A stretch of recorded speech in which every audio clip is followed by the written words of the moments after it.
বাংলার এই হিন্দু মহারানী একা হাতে বধ করেছিলেন পাঠান সর্দার ওসমান খানকে।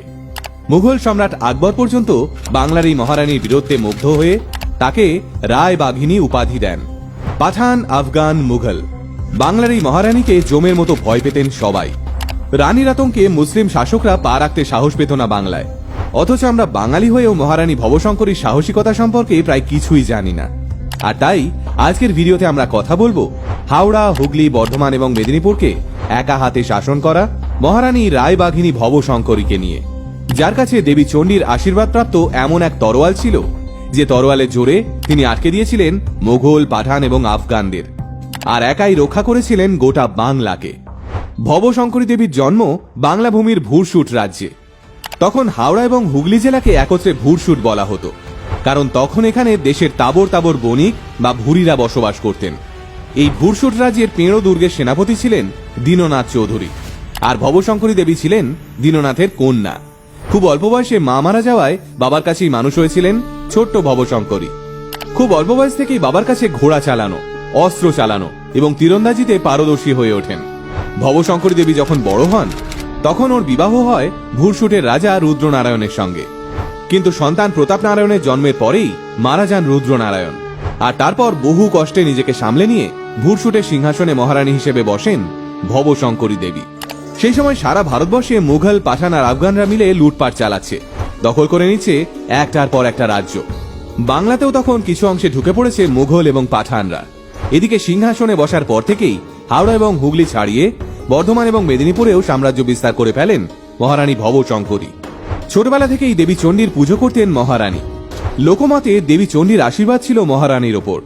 ভবশঙ্করীর তরোয়ালে নাকি নিজে শক্তি প্রদান করেছিলেন রাজবল্লভী রূপী দেবী চণ্ডী।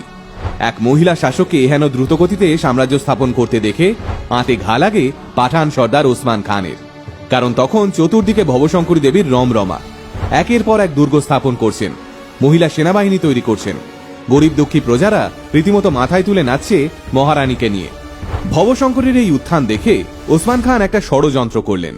ভবশঙ্করীর বিশ্বস্ত সেনাপতি চতুর্ভুজ চক্রবর্তীকে তিনি কিনে নিলেন বিপুল অর্থের বিনিময়ে। বিশ্বাসঘাতকতা করল চতুর্ভুজ। পান্ডুয়ার গড় ভবানীপুর ছিল ভুরসুট রাজ্যের রাজধানী।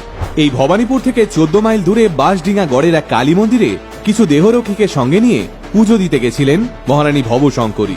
চতুর্ভুজ সেই খবর দিয়ে দিয়েছিল ওসমান খানকে। সেই সন্ধ্যায় সদল বলে ভবশঙ্করীর ওপর আক্রমণ চালায় ওসমান খান।